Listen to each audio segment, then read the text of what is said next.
məclisin əvvəlində neçə dənə sual, neçə dənə söz buyurdu. Bəzilərində də aşkar, bəzilərində biraz məxfi gəldilər, dedilər. Bəzən adam sual verəndə, dəmir cəmaatın məsələn eşitdiyi şəkildə desin.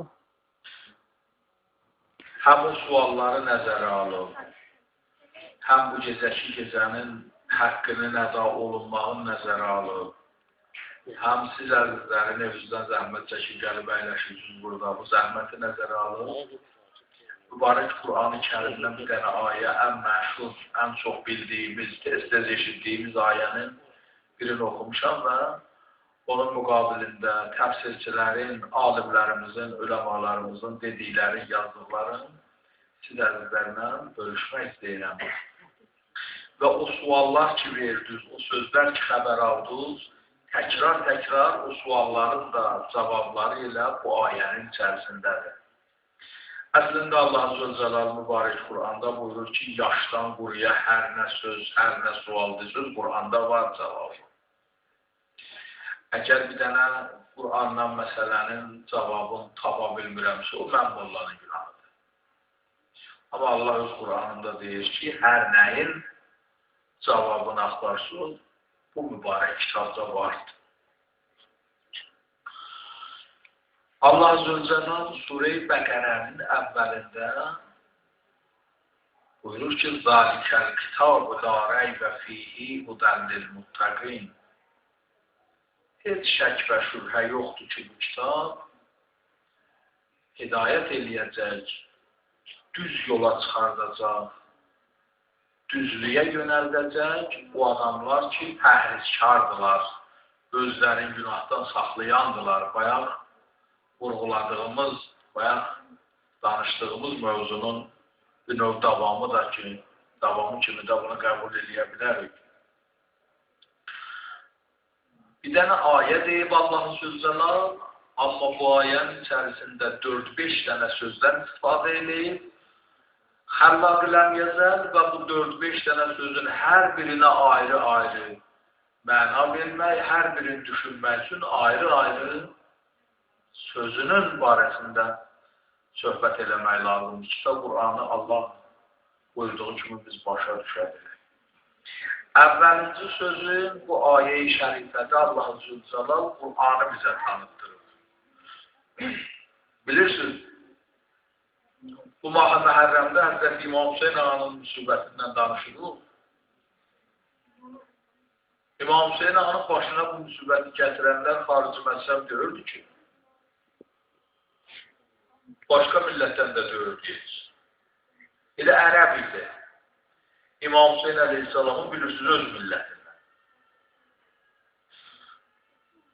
Müsəlmançılıqları da bayaq dediyimiz məsələnin ki, Allah Qur'anda iman əhlinə 3 dənə ibarə ilə, 3 dənə ləfs ilə xitab edib, o 3 ləfsin biri də İmam Hüseyin ağanı öldürənlərə şamil idi. Müslümlikləri var idi.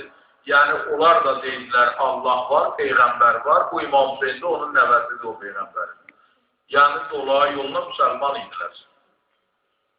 Kafir gördü İmam Hüseyin ağanı şəhadətə yetirən. İmam Hüseyin ağanı şəhadətə yetirəndən sonra oldu kafir, o başqa şeydir. O başqa mövzunun artıq söhbət. Bunu demək istəyirəm xidmətinizə ki, İmam Hüseyin ağanın qanına əlin batıranlar ilə Qur'anı oxuyub ona əməl eləyə bilməyənlər oldu. Yəni, Qur'andan lazımı qədər istifadə eləyə bilməyənlər oldu.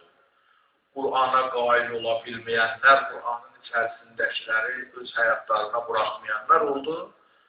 Qur'anı tanımadılar dolayı yoluna və nəticədə gəldilər əlləri imam qanına.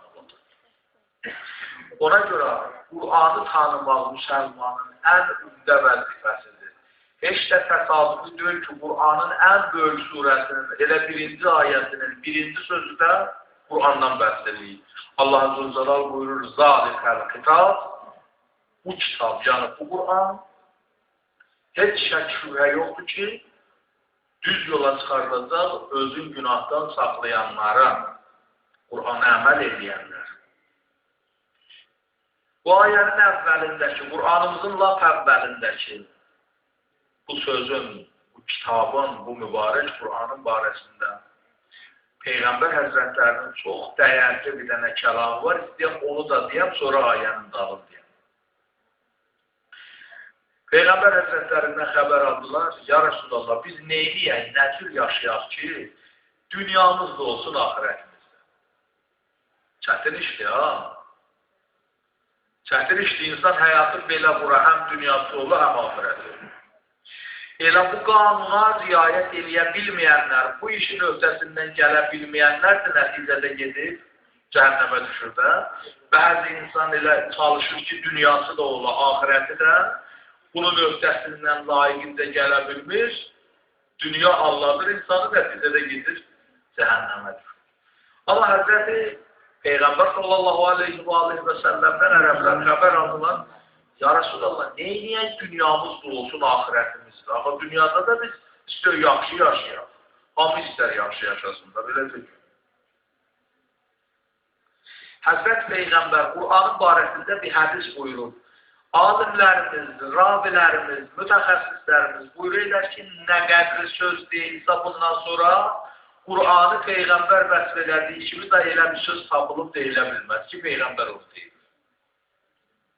Həmən şərafətli hədisi, bu şərafətli məclisdə siz şərafətli kişilərin xidmətində istəyən burada oxuyan İmam Hüseyin Ağanın muhatəmidir. Sözlərin xalqı gərək də burada deyilsin. Ağa buyurdu ki, İn ərəddum işə suada dünyada olmaq istəyirsiniz, ahirətinizdə olmaq istəyirsinizsə, qulaq asın. İstəyirsiniz dünyada səadət içərisində yaşayasınız. Tamam ərəblər dedilər, əlbəttə ya Resulallah, əlbəttə istəyir dünyamız olsun, özdə dünyada səadətlə yaşayaq. Çox böyük də məsələdir, ya səadət. Dünyada milyardlarla pulu olan insanlar var ki, səadəti yoxdur. Hamınız bunu məndən yaxşı bilirsiniz. Dünyada elə insanlar var, hər nəyi var, vəzifəsi var, pulu var, hər nəyi var. Amma o səadət, o xoşbəxtçilik var, o yoxudur. Odur deyərlər, pul dünyada çox şeyi həll eləsə də, hər şeyi həll eləmir. Pul çox şey həll elər dünyada, amma hər şeyi həll eləməz. Adam var ki, dünyada kifayət qədər sərvəti var, gücü var, qudrəti var, adamı var, hər nəyi var, amma baxıb görürsən, səabəti yoxdur. Peyğəmbər Həzrətləri isə Qur'anın barəsində deyir, istəyirsiniz, dünyada səadət içərisində yaşayasınız. Gedin Qur'ana tabi olun.